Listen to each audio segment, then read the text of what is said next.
Hey guys, just Gerdat here. Wanted to show off a little thing that I was unable to show off in the Twitch stream that I did for the entirety of Minish Cap. No, I'm not going to be doing a YouTube LP of this, even though I'm confident that I could actually do a 3-heart run now, with a little bit more practice at least, but I'd still want to get all of the Kinstone fusions. Anyway, while I was waiting for the Pico Blossom, I decided to go dig. And this is why Link is renowned throughout the galaxy as the destroyer of worlds. This is what happens when you have a shovel in Legend of Zelda. Oh god. I made over 250 rupees doing this. Took me 10 minutes, but you know, it might be slow, but it's almost always worth it once you have the shovel, go and grind in these fields. Especially because look, after a single session, all of the different kinstones that I can get from drops, I have 10 or more of, save for the three piece on red. So yeah, with that we are going to go try and we're gonna go try and actually get our upgraded our last upgrade for the Picolite. I don't really know if it's done yet. It probably is. It better be. I spent like 10 minutes doing that, but yeah. So yeah, for those of you that didn't actually attend the Twitch streams that I did for this, I do really like this game. I don't think it's as replayable as Link to the Past. In fact, I think the second dungeon is way more difficult than pretty much anything Link to the Past has got to offer. But at the same time, the amount of challenge in this game definitely feels more right, as opposed to a Link to the Past, where it's, you know, ridiculously simple in and out. Yay! The upgraded Pico Blooms are done. Woo! Now there's one other one that we can get, and we need a red potion for it. So let's go and do that. I am learning that actually it's much faster to go this way out as opposed to the other way that I was going out. Because I'm just going. Actually, I don't think that I am going to warp. I'm going to be swimming for a bit, but I don't think I'm going to be warping anywhere. Or am I? I don't think so.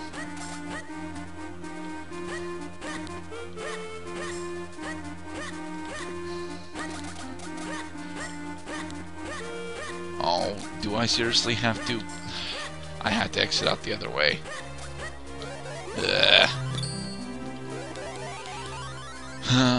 Well, I might not have to exit out the other way. It'd certainly save me some time, though.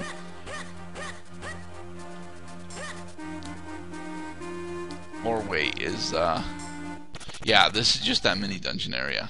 No, we don't need to go through there. And no, the Minish cannot travel through the tall grass. Oh, that's where you get the upgrade for remote bombs. And once you have the upgrade for remote bombs, he will trade you. He can switch you out between remote bombs and normal bombs. Personally, I really like remote bombs. I don't think that they hit as hard as normal bombs do. I'm not entirely sure on that. I haven't, you know, given a lot of time to testing it.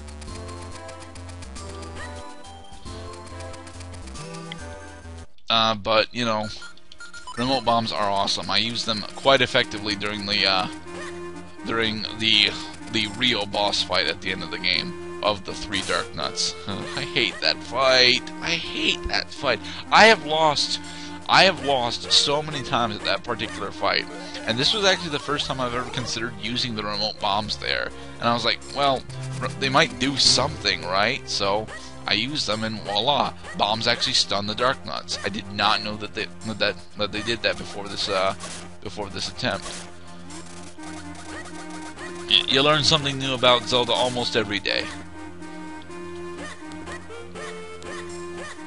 Need to get over to the witch's house. Do I have to come in through Lake Hylia? No, it should be just up here. Yes, I did a 4-heart run. It was going to be a 3-heart run, and I went through most of the game with it being a 3-heart run. But while I was exploring around trying to get stuff, I accidentally ended up picking up my 4th heart piece by getting knocked into a freaking bat.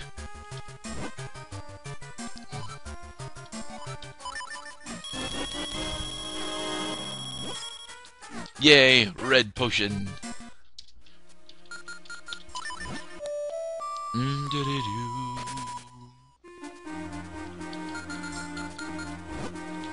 Travel back to this part, and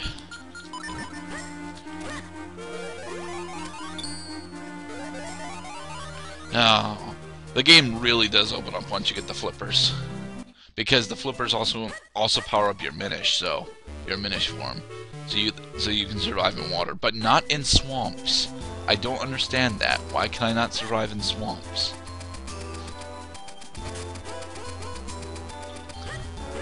I mean, I can jump while I'm in the swamp with the rocks cape, but they won't let me swim. It baffles me.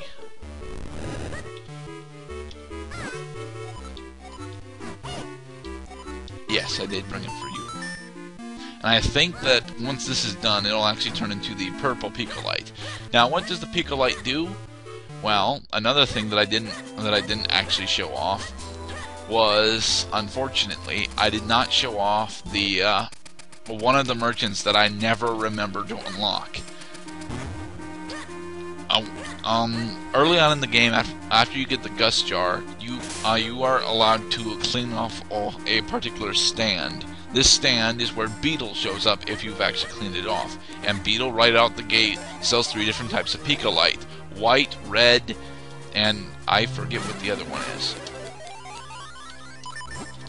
And they each do different things. White allows you to get kinstones faster. Red allows you to pick up hearts faster. And I think the other one allows you to pick up rupees faster. As in, you know, while the Picolite enchantment is on, because it is an enchantment, you will actually gain rupees faster. It doesn't actually increase the amount of rupees dropped, but okay. Yep, green. No, green is for mysterious shells. Okay. Then red is hearts. White is kinstones. Then yellow is rupees. Yep. And blue helps you find, I think that's items actually. I'm not sure.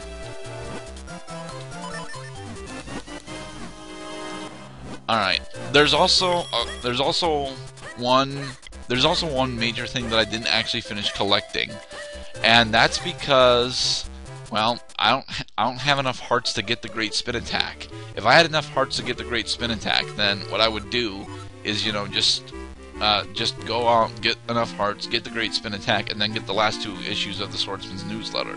Sadly, I was unable to do this. This unlocks via Kinstone Fusion, and you can learn a lot of helpful tips if it's like either your first or second time playing the game from these. So I do recommend spending the, 1,600 rupees to unlock these, just because it's a pretty nice thing to have.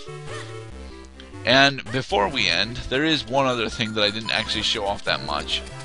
I showed it at the tail end, but I didn't explain really what it was for. I don't have it done yet, and I might actually farm up all the shells for it, but throughout our adventure we've been collecting mysterious shells. Mysterious shells are sold to this guy. This guy is named Karlov. Karlov will take any number of shells from you. Well, not any number of shells, but any number of shells up to 100% chance to get you a new figurine. Once you have a full set of figurines, we already have that one. Once you have a full set of figurines, you can talk to one of the guys. You can talk to, I will show you him, because I can. This guy. I'm a rich guy, see, and I'm a collector to boot. Yes, you show him a complete set of figurines, and he unlocks this door. Not this door, mind you, but that door over there. We cannot get there, and I think I might be able to boomerang that piece of heart to me. I don't want to, but you know, I want to see if I can throw my boomerang over the wall. Yes, I can. Magic boomerang! I love my magic boomerang. But yeah, that's what the figurines are for, to collect that piece of heart and get the music player. Yes, they have a music player in there. Alright, so yeah, with that, I'm going to pause, wait till we unlock the next Pico Bloom, and by that I mean I'm going to turn in a bunch of mysterious shells. We'll be back in a moment. Alright, we are back, and unfortunately I didn't actually, you know, remember to check on, remember to, you know, pick you guys back up after I was done checking. Yes, the orange Pico Bloom is the last one. And then he says very interesting things about Super, Hyper, and even Cyber Pico Bloom. How the hell does he know that Cyber is a term that didn't even come out until, you know, late information age, which this game clearly is not in. But now we can go check to see what it does, according to Beetle.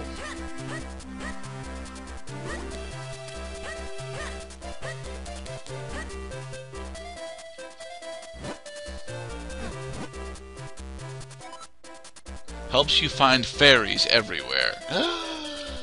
That is awesome, but the problem is, unless you're, you know, pretty damn bad at this game, you're gonna have, like, all but max up fairies for the most part. Anyway, that is all for the for now, guys. DMW 3 will be continuing at some point. I don't know when. Anyway, be safe, everyone.